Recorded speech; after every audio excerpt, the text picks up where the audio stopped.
Welcome to Slash Bash, where today I'm bringing you some of the best pro-revenge stories of 2021.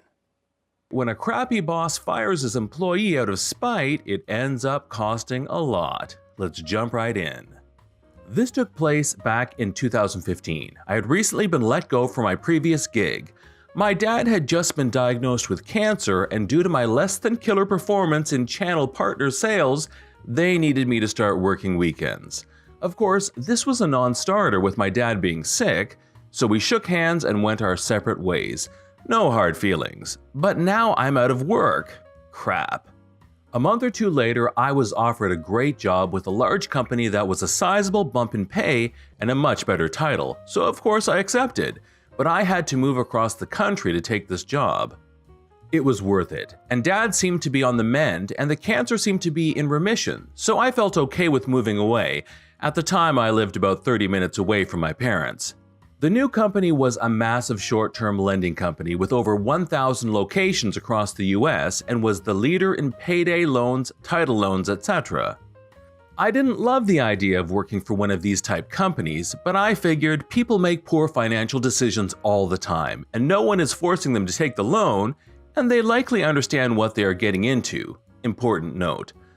My job at Company A was basically to line up partnerships to help drive referrals to us from people looking for loans, but didn't qualify for a real bank loan, etc. I quickly ramped up the monthly revenue to $1 million plus per month in just a few months being there. Everyone was nice, seemed like a good gig except for one ex-army a-hole, who I'll call Sergeant A-hole, who would make snarky comments about everyone, watch the clock and report you to HR if you came in at 9:05 instead of 9 a.m., or left at 4:45 not 5 p.m., etc. You get the picture. Part of my job was to audit the third-party applications to verify the loans that occurred and the loan balance and amount to calculate the referral commission for the affiliates. Basic due diligence. But I had to look at the contract for the loan they signed and the accompanying terms and conditions, and that's when I started seeing red flags left and right.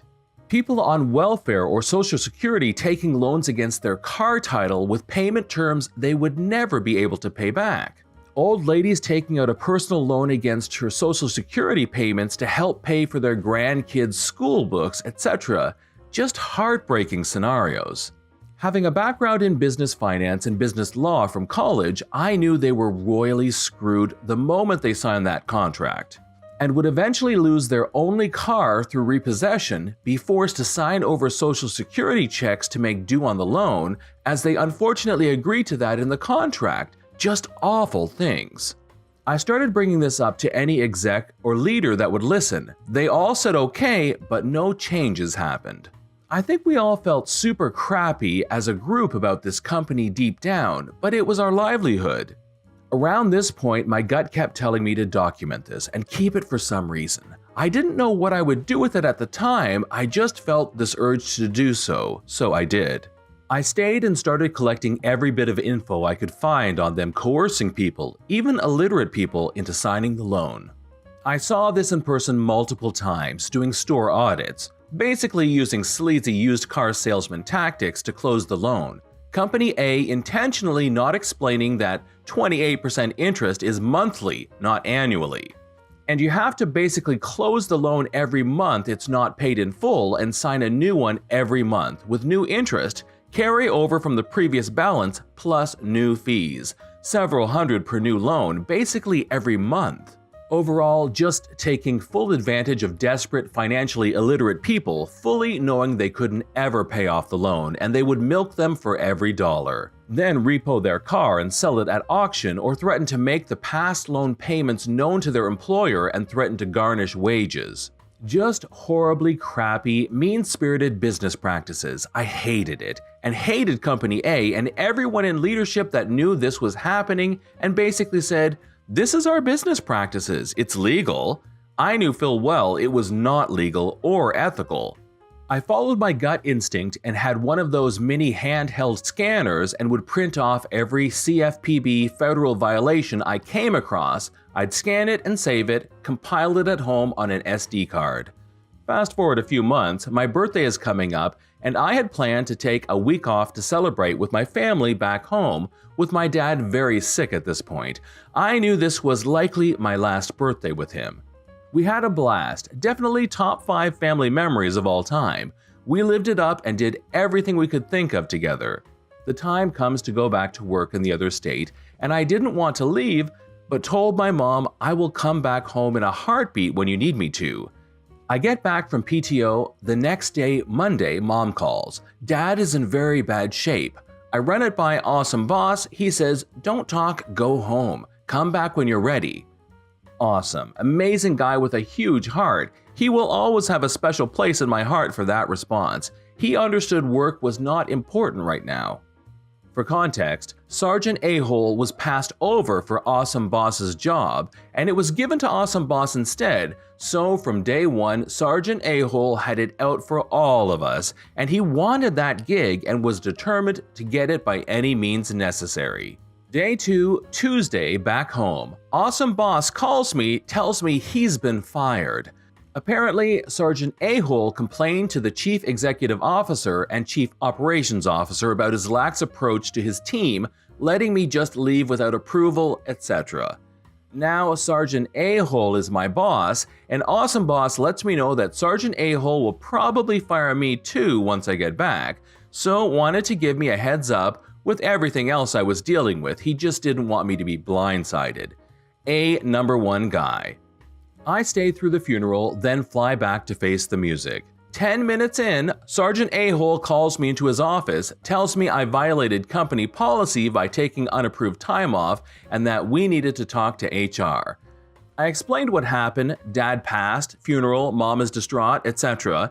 He says, I'm sorry that happened, but company policy doesn't excuse that. The lady in HR felt so bad I had to be fired, by the Chief Operations Officer nonetheless. I tell her I've only been here 4 months, and I spend all my savings relocating down here for the job. This really puts me in a difficult financial situation. She says she'll work hard to get me some severance as I don't qualify for unemployment yet, being there for just a few months. Sergeant A-Hole chimes in, well, you wouldn't be qualified anyway. You're being fired for non-compliance and excessive absences. Okay, what the flip, dude? HR calls me on the phone the next day saying Sergeant A-Hole contacted the Chief Operations Officer to make sure I didn't get any severance. So now I'm broke, 5 months into a 12-month lease with no money and no job. I'm up the creek without a paddle and without my go-to guy, my dad, in this situation. I had to sell most of my stuff, pack up, and move home to live with my mom. Now comes the righteous revenge.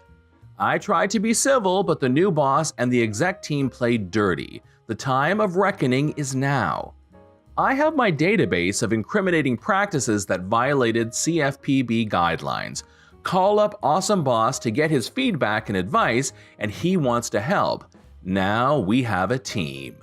We spent the next several weeks building a massive file to submit to the Consumer Financial Protection Bureau for unfair and predatory lending practices by Company A, which we were somewhat complicit in. We both voiced our concerns, but we needed to make this right. We knew we had been a part of this monster, and it's the least we should do to correct it. I gave everything I had to my awesome boss, now teammate, and we provided the CFPB everything I had seen in the brick-and-mortar locations. All the incriminating docs I had, and gave 2 detailed written statements of our concerns about Company A to the Consumer Financial Protection Bureau for their investigation under the condition of anonymity. We never heard back and assumed nothing had come of it, but we did our best to right this wrong we had participated in. Unknown to us, there were thousands of complaints against Company A by consumers, and Awesome Boss let me know he heard from them, and what we provided helped them build their cases against Company A. Awesome Boss calls me about 5 months later, now early 2016, to let me know that the Consumer Financial Protection Bureau called him and something is about to happen. This led to a fairly large consumer protection investigation into Company A, unknown to me and Awesome Boss at the time.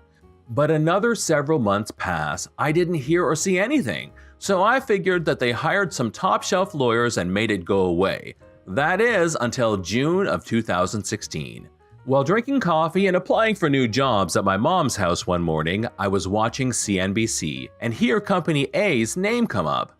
I turn to watch and see that they are getting hit with huge fines, legal fees, and their business has to basically halt all business until the case is resolved.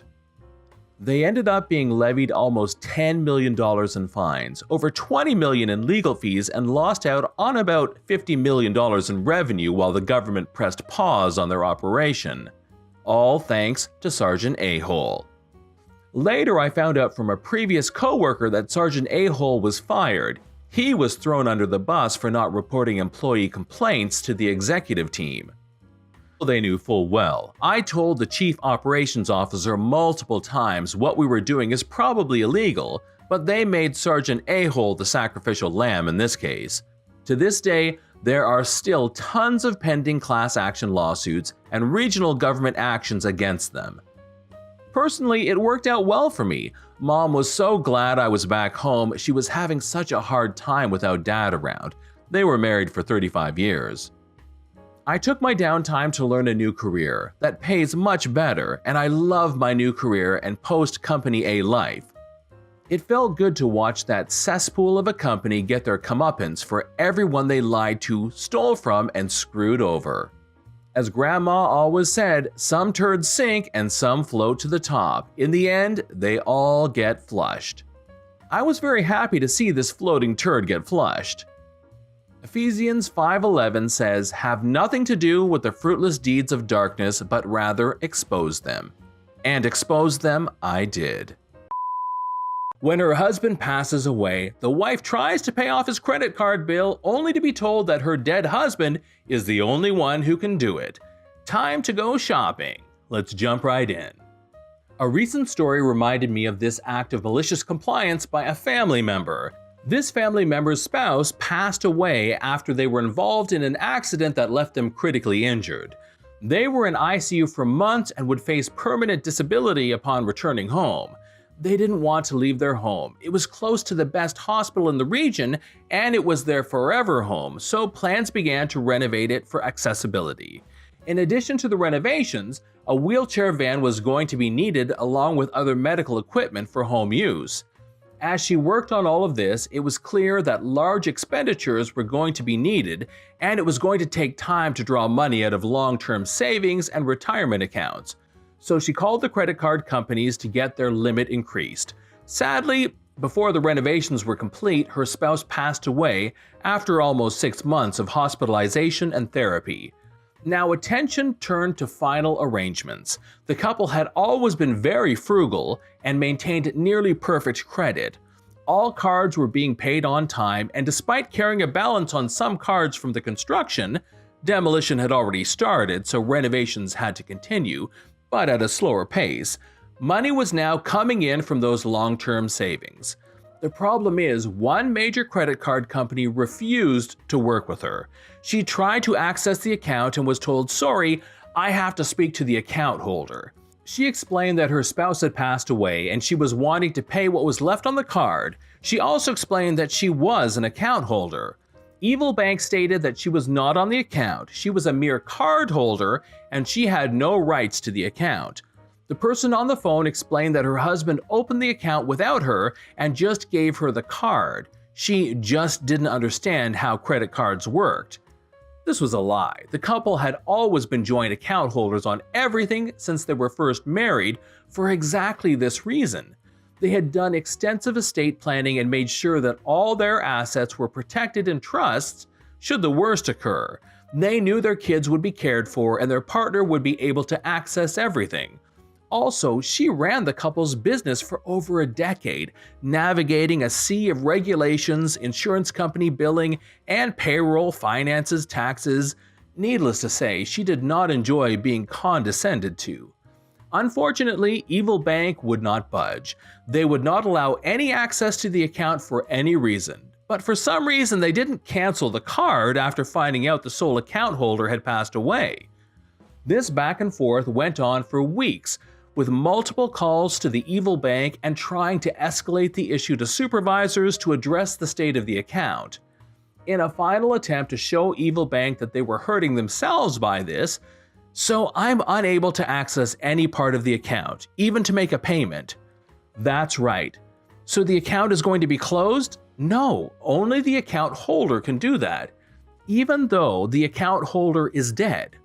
Only the account holder, ma'am. So what does that mean for card holders and being able to charge on the account? Only the account holder can deactivate a card or modify the account. So what happens if a card holder uses their card? They can continue to use the card until the account holder tells us otherwise. The deceased account holder. Yes, I can't help you with anything else. You need to put the account holder on the phone if you want to change anything or make a payment. No, that's fine. She broke down crying immediately after, but decided that they set the rules so she would play by them. All the final expenses, medical bills, and as much construction cost as possible was put onto that credit card. She maxed it out and then let it sit until the credit card company started calling for payment. I'm sorry, per your policy, I'm just the card holder and I'm not responsible for any balance. Ma'am, this balance needs to be paid or it will affect your credit. It better not. I'm not on the account. This is an illegal collections call and I will be reporting it to the FTC and the Attorney General in your home state and mine. I still have his number on speed dial. You can make your case to the court. She was used to getting medical insurance companies to pay claims for the last decade or so. You didn't want to play hardball with her. Remember how all the assets were in trusts? On paper, her partner had no assets to place a lien on. All the cash in the joint checking account had been used to pay expenses for the last several months, and withdrawals from long-term savings were sent to her account, not the joint account. They had agreed to move all exposed assets shortly after her partner regained consciousness, fearing the worst. Plus, all the income from the business had been brought home in her name for more than a decade, so she would actually get some kind of social security payment when she got older. So not only did his estate have no assets to go after, he didn't even have an income for the last decade. The handful of other credit card companies worked with her to raise limits temporarily or remove daily spending caps for large expenditures, and they were all paid without a single missed, late, or partial payment. Evil Bank had to eat a 5-figure loss, all because they decided that the wife didn't deserve to be on the account from day one. She had every intention to pay every bill and expense. She has never been one to try to scam or cheat someone. She gave Evil Bank every chance to accept money for the bill. They repeatedly refused to acknowledge her as a spouse or executor. But she sure liked the irony of the only company that refused to acknowledge the death of her spouse ended up paying for the funeral expenses. Evil Bank was left with a maxed out credit card and no assets in the estate they could file against for payment. How Grandpa became the owner of a gas station. My family immigrated to America in the 1880s and settled in Nebraska. We were farmers for the first 80 years or so, but back in the 1960s, my great-grandma decided she was going to sell the entire farm before she died and simply give her sons a third of the money for inheritance when she passed. She had 3 sons. In 1969, my great-grandma passed and her 3 sons inherited the money she had earned from selling the farm. My grandpa decided he would basically let that money sit until after he retired from the military. In 1971, he deployed to Vietnam for his second and final deployment. At the end of his deployment, he returned to Nebraska and retired after 22 years in the service. Now he had an old Chevy truck at the time and was in the process of building a concrete business with the money he had gotten from his inheritance. Well, during this time, his truck engine blew up. My grandpa was busy at the time and he didn't want to fool with the truck because he was busy. So he bought himself the engine he wanted to replace it with, which was an upgrade, and he went down to the only garage in town and asked them if they'd be willing to put the engine into the truck. They agreed on a price and told him to come back in a week or so. A week later, my grandpa comes back and picks up the truck. He admits he felt like a fool for not double-checking the work, but assumed since this was the son of his friend that the son would do right by him. This was a small town. Well, my grandpa opens up the concrete business and he's busy, and it comes time for his first oil change. This is about 4 months after he got the truck back. He's doing the oil change and he notices that the engine he bought isn't the engine in his truck. It's a smaller engine. This obviously pisses him off to high heaven, as my grandma liked to say. So he storms on down to the garage to complain. Earl was the owner. Earl comes out and denies any wrongdoing, says he did as he was told and it shouldn't have taken him 4 months to bring the issue up. My grandpa tells Earl he needs to do what's right. Earl refuses. It's important to note, this is a small town. Written contracts and so forth really isn't a thing. Your worth is your word. My grandpa tells Earl he's going to get him for this. Earl laughs and tells him to leave his shop. My grandpa goes down to the county and requests the record for who owns that gas station. Turns out it's an old family friend named Harold. My grandpa stops by Harold's house and starts inquiring about the business deal Harold has with Earl. Harold says, well, Earl rents the gas station and garage from him. My grandpa asks Harold how is everything going, and Harold confides that Earl hasn't paid his rent in 2 months. My grandpa asks, do you have a written lease with Earl? To which Harold goes, nah, I sure don't. My grandpa then asks, what if I bought the gas station garage from you? Harold isn't completely on board with the idea, but my grandpa makes a strong point. Earl isn't paying his rent. Harold doesn't seem like he has much interest in being a landlord anymore, and my grandpa has the cash to buy the place outright. Harold, sensing something is up, asked my grandpa, did Earl do something to you? You seem awfully interested in this garage. Ain't you busy with that concrete business of yours? And my grandpa fills Harold in on the story. My grandpa also mentions that he has a son, my father, who needs something to do, and he'd be happy to buy the whole building from Harold for a fair price, and what happens after that is his business. Also, it's important to note, when Harold decided to rent this business to Earl, in that deal went all the equipment and tools that Harold had acquired over the years, so those belonged to the building. Harold and my grandpa came to a number that they both agreed on. A few days later, my grandpa paid Harold in cash, in full for the business. The paperwork is done, and my grandpa is now the proud owner of a gas station and mechanic shop. Now my grandpa senses that Earl ain't gonna be too pleased when my grandpa fires Earl, so for extra good measure, my grandpa calls up the local sheriff, who is a high school friend, and asks the sheriff to come with him to break the news to Earl. So my grandpa and the sheriff go down to Earl's now former business, and they walk in, and before my grandpa can even say hello, Earl says, now I told you I didn't cheat you. My grandpa smiles and says, I'm not here about my truck. I'm here to fire you. Earl, with a look of confusion on his face, asks, you can't fire me, I own this business. My grandpa shows him the title and says, I'm now the owner of this building, to which Earl fires back, but I got a deal with Harold, and the sheriff speaks up. You do? Do you have a lease? Well, no, Earl says, to which the sheriff smiles and says, in that case, you're going to need to take your stuff and leave. Earl is fuming, pissed, grabs his toolbox and storms out. My grandpa ended up hiring the mechanic that would occasionally work on his trucks at his concrete business. He had my aunt and grandma run the gas station full-time, and my dad would work there after school. We owned that garage for 25 years before my grandpa sold it to someone else. Get ready for the pain. You should have just stuck to our agreement. Here we go. Strap in for a long one, kids. This is a story from long, long ago in a galaxy far, far away. And by that, I mean it happened 3 years ago at a pizza place where I used to work. I was a delivery driver for 6 years at various pizza places, picking up and moving on to greener pastures whenever it suited me. Granted, that only happened a couple of times because I am unfortunately a very loyal employee. To be honest, I should have done that before this whole thing ever even happened. The store I was at was part of a nationwide franchise, and the waters had gotten choppy. All of the managers quit at once, and they just couldn't seem to get one to stick around. It got so bad that the area manager had to come in as acting general manager and brought a manager from another store with him. These two are the main characters of this story, well, besides me, obviously. For the purpose of this story, we'll call them Jeff and Kate, and I'll just be me. Jeff was 45 and had been with the company for a long time before I started. worked himself up from the position of driver all the way to being the one to oversee about 20 stores. He was actually married to another area manager.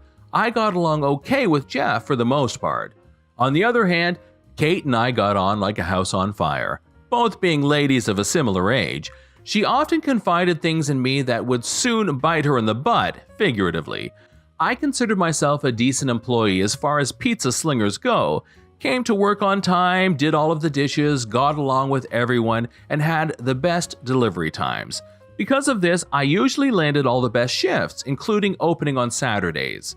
If you've ever worked a tip job, you know that shift is the most coveted out there. Working through both the lunch and dinner rush before going home is well worth having to get up early. That information is relevant to the story, trust me. You see, there are always two drivers who do that shift. One comes in earlier and leaves earlier, and I was the one who got to come in just before we flipped on the open side and went home once dinner rush began to die down. This is also relevant. The final vital bit of info you need for context is that my brother goes a bit wild at Christmas. His favorite thing to do is to book an entire movie theater for everyone he knows to see a movie of his choice. This particular year was when The Last Jedi came out, and he is a Star Wars fanatic, so that was what we were going to see. Unfortunately, it would be at 6 on a Saturday, at least 2 hours before I would get off. At this point, Jeff and Kate had been with us for 3 months without managing to find suitable replacements, and I made an arrangement with the other opening driver to switch shifts. His ended right when I would need to leave to make the movie. I then cleared it with Jeff, and he agreed to let me go at 5:30. I was all set, or so I thought. You see, that Saturday we started busy, very busy. So busy that at 5:30 when I went to hand Jeff my slips, he had already dispatched me out on a double delivery. I took them, but reminded him that I needed to leave when I got back. I just hoped the trailers were long enough that I didn't miss much of the beginning of the movie. I got back for my double, and by that point it was already 6 and the theater was 20 minutes away. I had to leave. Once again, I went to hand my slips to Jeff, but he got in my face. "You leave when I say you can leave," he told me. "You're not going to let me?" I asked, incredulous that he was reneging on our deal. "I came in early. I did my time, damn it." He looked so very smug. "No." Well, I made a decision right then and there. There are so many pizza jobs out there that they needed me more than I needed them. I took my slip book, you know, the kind that you see in restaurants. I found that they're great for delivery because not only can you store all of your slips in them, but they're hard enough for customers to bear down on to sign. Anyway, I slapped that in his hand and said, "Fine then." I quit. It was his turn to look incredulous. After making sure I meant it, he checked me out and I left the store fuming. I missed the entire opening of my movie. But the story doesn't end there. Oh no. You remember how I said Kate would confide in me? She loved to tell me all about how often she and Jeff would meet at a hotel after work.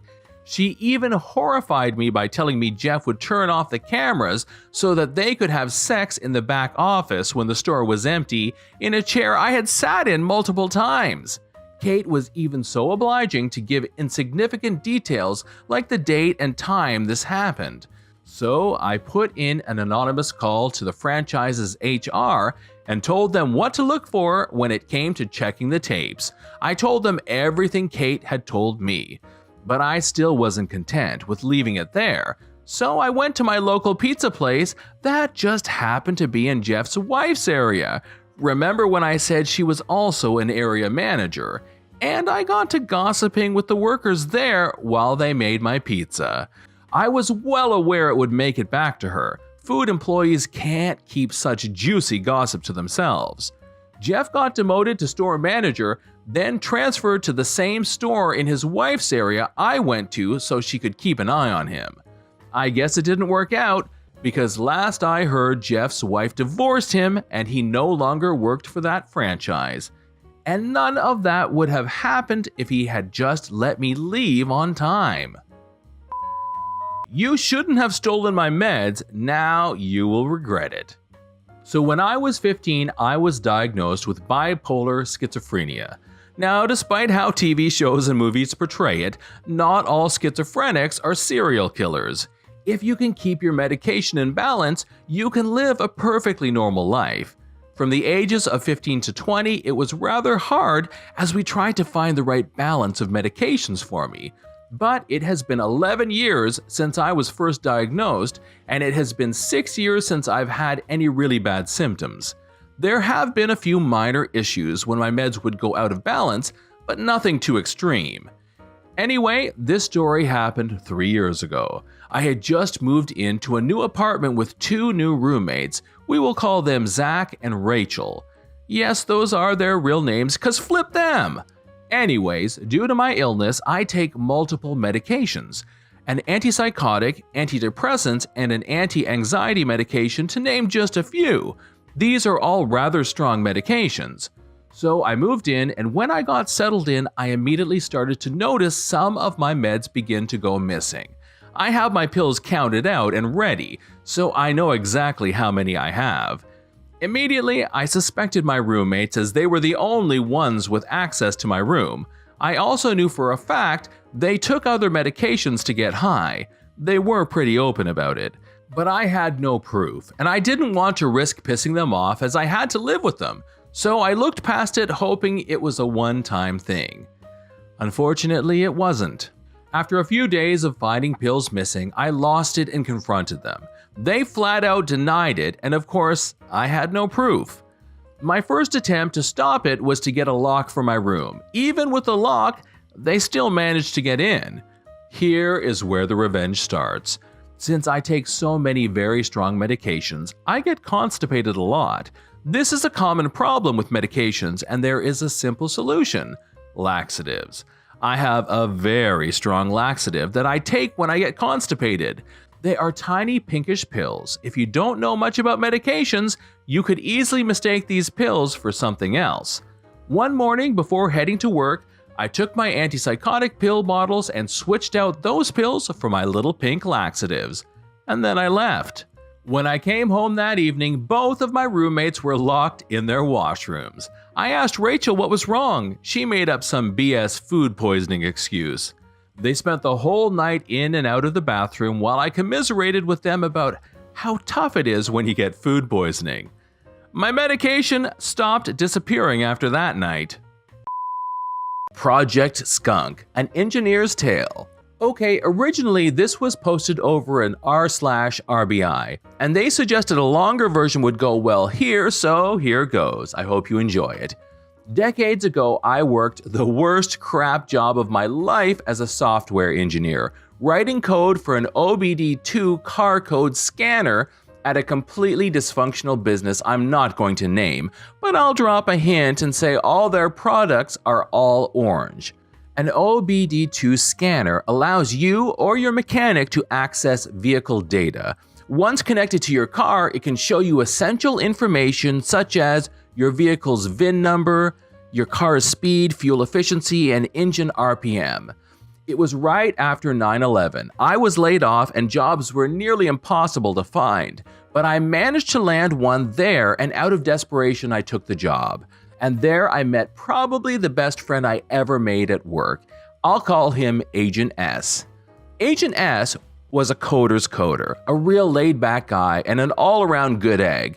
Imagine if the dude could code, you'd pretty much have Agent S. We had many wonderful overlong lunches working there. And I needed the calm he taught me because that place was nuts. All the departments poisonously hated each other. The head of engineering was as paranoid as a Russian czar, rampant abuse, theft, the works. A total madhouse. But eventually, everyone has their limit, and Agent S had put in his 2 weeks' notice. Just to let you know how nice he was the only person that quit that wasn't escorted to his car immediately by an armed guard, which was standard procedure. He was permitted to put in his last 2 weeks, so imagine my surprise when Agent S said, "I want some payback before I go." Maybe a few days earlier, the paranoid czar of engineering gave us this odd missive. When you leave your desk for any reason, you are to take your papers on your desk and lock them in your desk. You are also to lock your computer. You are to put a password in your BIOS and shut down your machine when you leave for the night. You are to erase your marker boards, leave no scrap of paper out or any hint of what you are working on. And no explanation why, which was standard for him, just do it. Of course, we all wanted to know why, so our man in the field, I'll call him Bond, went about finding out.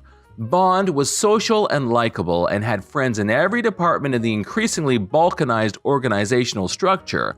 I'll ask around and don't tell anybody. He found out. Engineering czar got word somehow that people in the sales department were working late and waiting for engineering to leave. Once we left, they were going through our desks and computers looking for clues as to what we were working on. They would then copy this stuff down, claim it as a project I'm heading up, and present the material to their superiors so they could look valuable and get raises and all that fun sales stuff. Yes, I know, sales is supposed to query their customers for features they'd like, then make proposals to engineering. I did say this place is dysfunctional, right?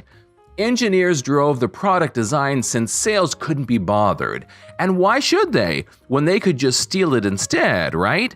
So Agent S had enough. We made Project Skunk.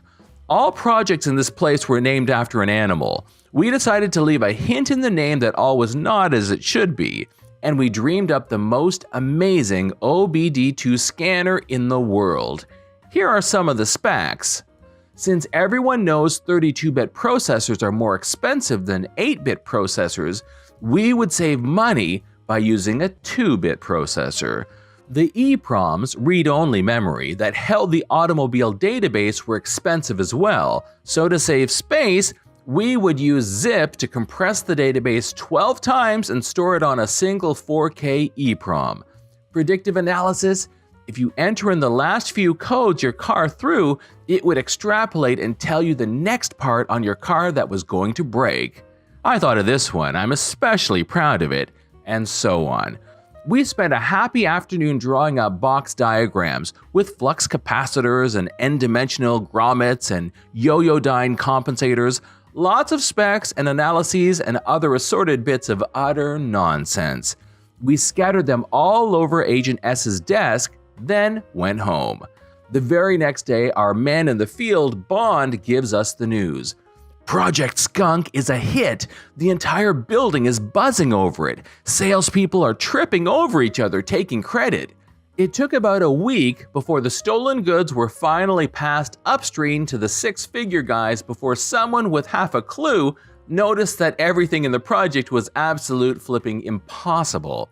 Agent S had left by then, but I tracked him down and we had lunch and I told him the results of the ill harvest he had left behind. Sales had been seriously embarrassed in front of their superiors and the ones over them as well. I don't know if anything came of it. It was an old boys network there and I'm sure they covered for each other somehow, but they were embarrassed and they were hurt. How do I know? Every day from that day on, anytime a person from sales passed me in the hallway or something, they would physically turn their face from me to shun me. It was hilarious. Like somehow I'm the butthole for making fake stuff for them to steal? The company went under not too long after that. The building is now a medical company supplying COVID masks. The keys are in that box. First off, I would like to say this is my father's revenge and not mine, but it was one of his best. A little backstory to get you caught up. My father was a welder at a pulp and paper mill on maintenance with a union. There were around 500 people who worked here at the time, mid to late 80s. On my dad's crew, there was a man they called Squirrel, because he would take anything small enough to carry and take it home. Some of the things were specialized tools made for a certain machine and they would have to be ordered in again at the company's expense. I guess there wasn't much the mill could do because somehow the union backed him. It wasn't long before my father's tools started going missing. He knew where to look and found them in Squirrel's toolbox and some scattered on his workbench. Squirrel was an average-sized man, around 5'9" to 5'10". But my father was a huge man standing at 6 foot 5 inches and around 250 pounds, so Squirrel didn't say a word. He was too scared to. My father reported this to the union rep and the main office and was told they would investigate. Squirrel was given a 1-week paid suspension while the investigation went on. They found many of the missing things in his locker, lunchbox, toolbox, etc. Somehow he got the union to back him again and was allowed to come back to work at the end of his suspension. Before Squirrel returned, my father grabbed his mobile welder and went into Squirrel's area and welded together a giant metal box. He took everything he could identify as Squirrel's and put it in the box and welded a top on it. He said he used 5/8 stainless to make it out of. He then got the help of one of his work buddies to lift the box, and Dad welded it to the bottom of the I-beam on the ceiling, about 20 feet in the air. The day Squirrel came back, he was looking for all of his things but couldn't find any at all. He asked everyone he could, but no one said a word except, "I take care of my tools, maybe you should take better care of yours." This went on for a couple of hours until Squirrel went into the main office to complain, saying someone stole everything of his. The shop steward and Squirrel walked into the maintenance shop to ask the people in there where his things were. Dad stood up and walked up close, and knowing him, he was towering over Squirrel and said something along the lines of, "Squirrels like to climb to store their stuff. Are you sure you didn't climb the I-beam and put your stuff up there?" I guess the look of "oh flip" on the shop steward's face was almost too good, but the look of pure horror on Squirrel's face was my dad's favorite part of this story. He would laugh just as hard at every telling when he got to this part. Squirrel went into his work area and looked up. He saw the box up there. He tried to get anyone's help to get it down, but everyone seemed to have important things to do and can't at the moment. Squirrel took a day and a half working alone to get his things from the box and to remove the box from where it was welded.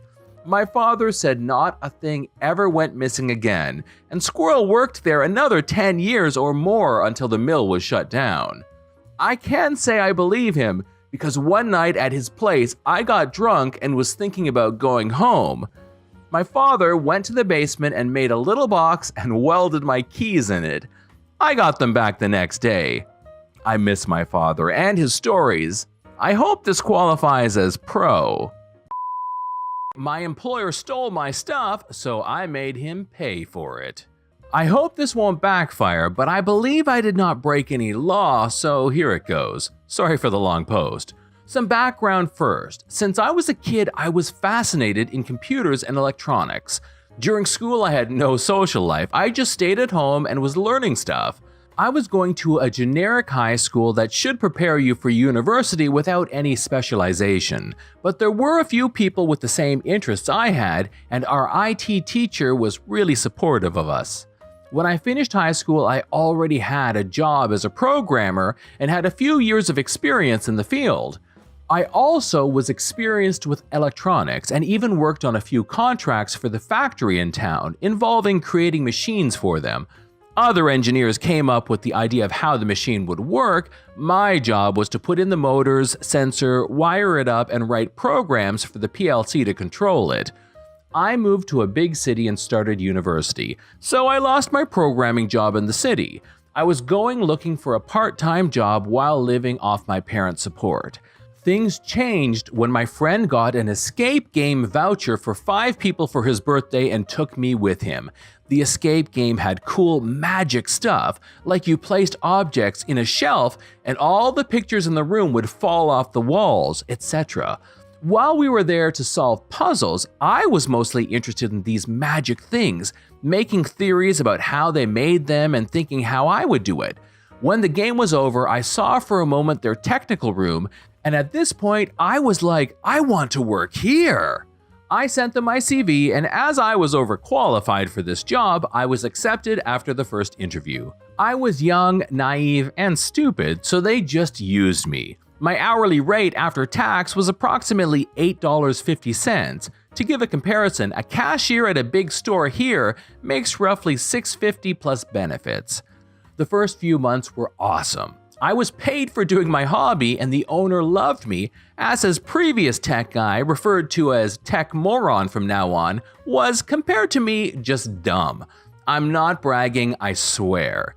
He did not come up with almost any original design. He just found something on the internet and was skilled enough to read the schematics and somewhat copy it. But he had big gaps in his knowledge. Once he told me that I can't build a battery-operated circuit that will be powered while the battery is charging, as this would cause the battery to explode. When I told him about charging regulators and how it's not an issue with his phone or laptop, he just told me I was hired to help him and to flip off. Over time, Tech Moron started to realize that I'm just smarter than him and his ego could not handle it, so he decided from now on to make my life hell. For example, the owner tasked me with replicating devices they already had in one game as he wanted to put it into another one. I spent a week just messaging Tech Moron, asking him for the schematics and source code, calling him, and he just never replied. I then decided to flip him. I came up with an improved design and built it. When I showed it to the owner at the next meeting, who was very happy with it, Tech Moron just yelled at me for not using his design and wasting time on reinventing the wheel. After some time, the owner realized what was going on and hired another tech guy, Tech Senior from now on, but he couldn't fire Tech Moron. Tech Moron had all the important source codes and designs in his laptop, and because of a bad contract, they were not the property of the escape game company.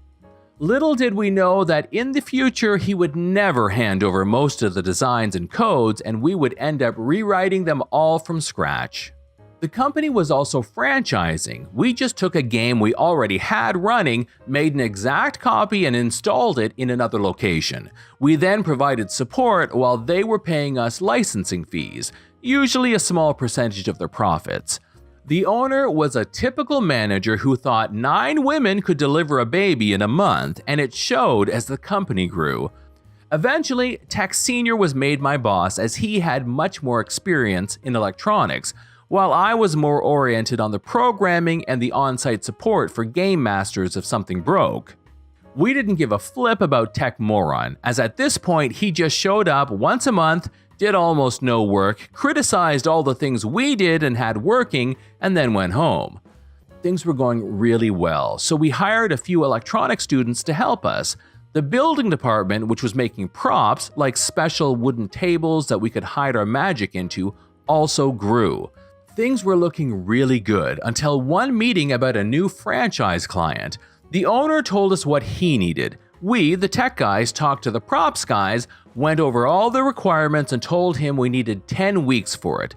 Well, it was 8, but we always accounted for crap going sideways as this date would be on the contract. The usual stuff in any healthy company. The next week, next meeting, he told us the client does not want to wait, and he put 5 weeks into the contract. His reasoning was that we are doing the same stuff as before, and now we have more people, so it will go faster. We worked hard, like really hard. There were weeks when I just went home for 8 hours to take a shower and sleep for a bit, then went back to the workshop to work on stuff. It was hard, but we managed to finish in time, and I got some sweet money in overtime. But this was a mistake. Now we showed him that what he wanted was possible, so the next contract went over the exact same deadline crap. More overtime, I remember having almost no social life, just working the whole week, sometimes sleeping at the workshop and being stressed as flip. Then every Friday, I just went to a pub with a few friends, got totally wasted to relieve the stress, and then slept through the whole weekend. Then came Monday and we started over. Eventually, I went from I love this job to I don't give a flip, and I wasn't the only one. Our performance dropped and we started missing deadlines. Did the owner account for it in the contracts? No. Repetition makes perfection. This time you can do it faster, was his reasoning, and he just kept signing more and more contracts, dumping the crap on us. I remember one meeting when he asked us about the status of Project D as the deadline was next week. Well, we had not even started working on this as we had our hands full with Project C, which was started later because we did not finish Project A or B in time. This is how far it went. Deposits from new contracts were used to pay the fines for old contracts. At this meeting, I realized I had just had enough. Of course, our job was not only franchising. We had our own games that needed to be maintained, and we were doing that all in the time alongside that franchising hell. The biggest issue with all the games was the control software. It was a crapload of simple purpose scripts driving all the Raspberry Pis and Arduinos in the game, but it had one UI presented to the game master so he could control all the props in-game, override them, etc., at least in theory. But oh boy, it was buggy like hell, sometimes not working at all, sometimes you wanted to shine a light on an object to give the players a hint, but instead it opened the doors to the next level, etc. It was not universal. Simple requests required massive changes. Lots of overrides were not implemented correctly. One day, the owner finally agreed to my demands and allowed me to rewrite all of that. It took me a few months, but I created a universal engine that could handle all the crap game designers were asking us to do, was easy to expand, had error protection and recovery tasks. Now, if one prop stopped responding, you just opened the debug page and clicked restart. This was a game changer, as previously the game master had to switch off the power, and sometimes that was not possible during the game. And my biggest achievement, I created easy scripting language which was used to describe the game workflow. The game master now had a crapload of working controls and options to interrupt predefined tasks and change the flow. But that barely happened, as the game was now almost automatic and he was there just to give hints. I was not comfortable running this software on the Raspberry Pi that was there for the previous controls, and I wanted a better hardware for that. My request was always denied by the owner, but the game's manager wanted the new software working ASAP. To this point, we were always just testing it for my laptop, so I decided to lend them a few PCs. Some time ago, a friend from a big company pulled a lot of Dell Optiplex workstations from eScrapped. They were working fine, had Intel i5 CPUs, 8 gigs of RAM, decent onboard graphics, DisplayPort, USB 3.0, fully working computer. You could buy them refurbished for about $200. The company just had no use for them, and nobody wanted to go over selling them, so they just dumped them. I had a stack of 20 of them at home just collecting dust. I took a few of them to my work and the boss agreed to use them, saying we would settle it later, so I just emailed him a list of all of my hardware that was being used in the games. 5 PCs, some Wi-Fi routers, old tables, some monitors and other stuff I had collected mostly from e-waste, fixed it and then had no use for it. Of course, I did not tell them that I got them for free and that I was expecting them to pay me for it.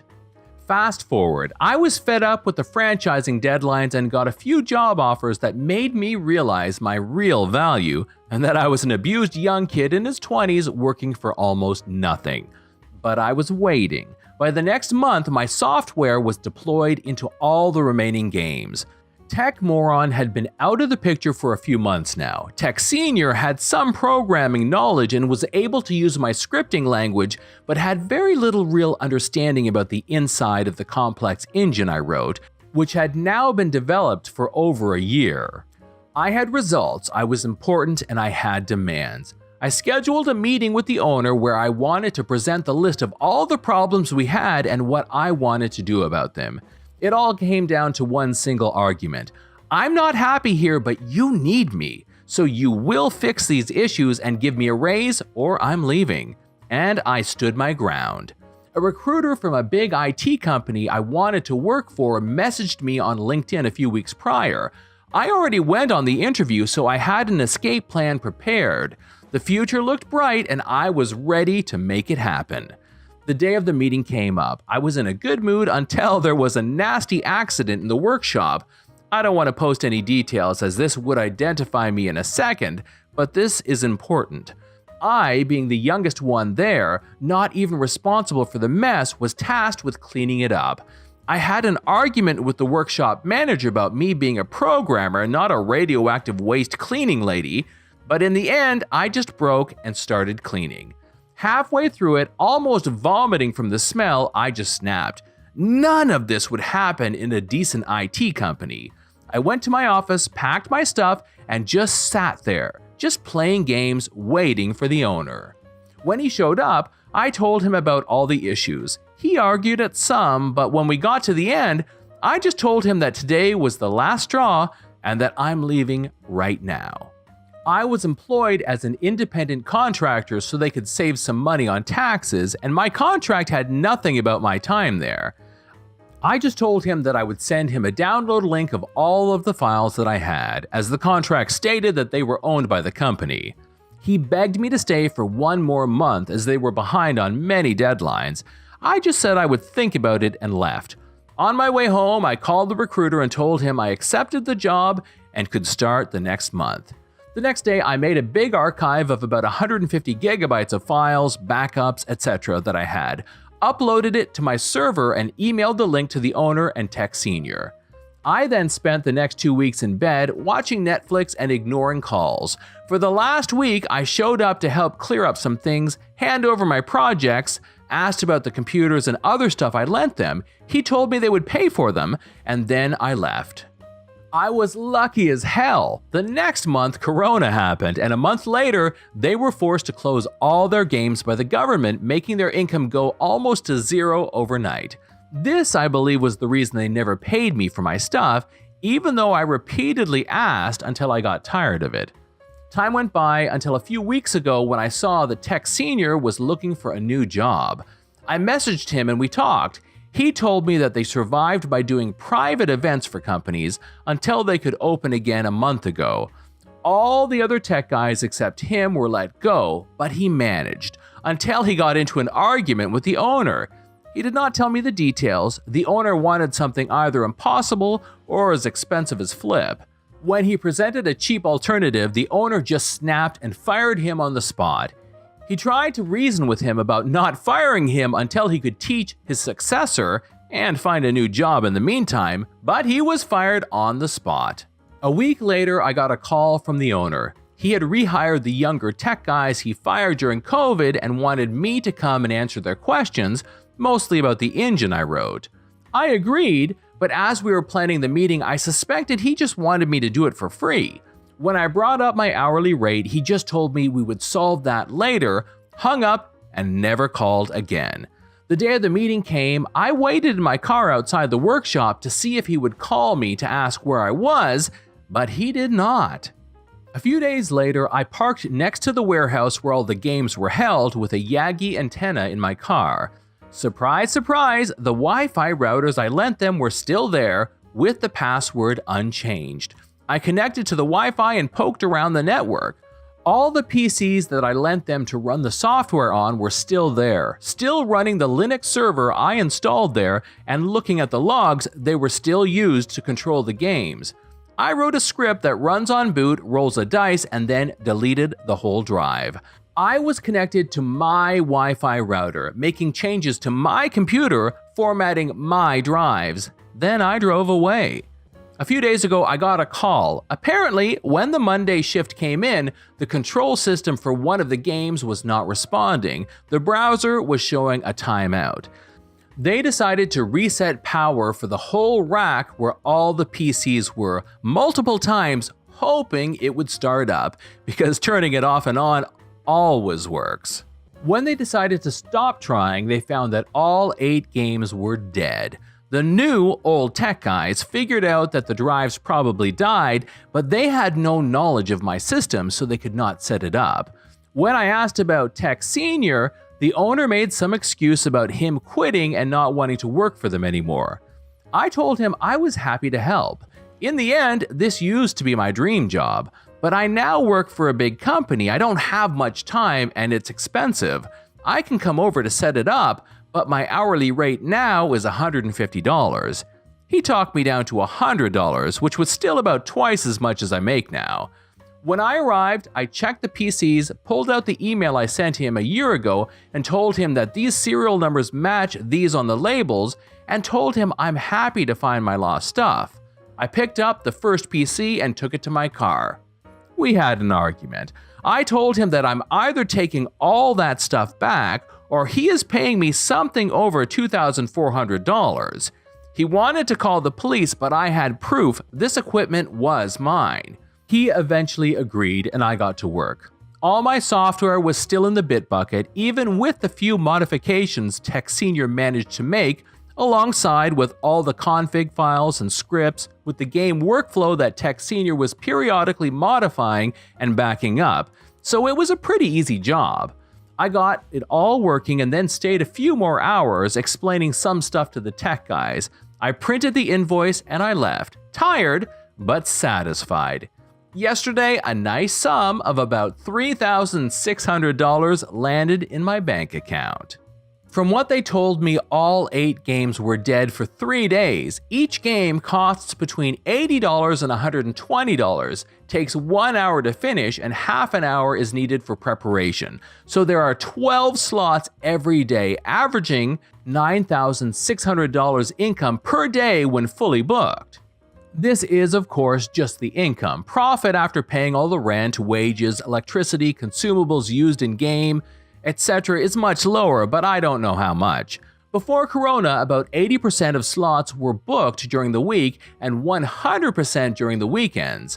I just like to think I made him lose $23,000, not counting the angry customers which were forced to reschedule, just because he was a jerk. If he paid me for my stuff or did not fire his only other tech guy, none of this would have happened. This is John from Slashbash. Thanks for watching. If you've enjoyed the video and want to be the first to know when the next one drops, subscribe and click on the notifications bell so that YouTube will actually let you see my videos. We would love for you to drop a like, share it with your friends, and we will see you in the next one.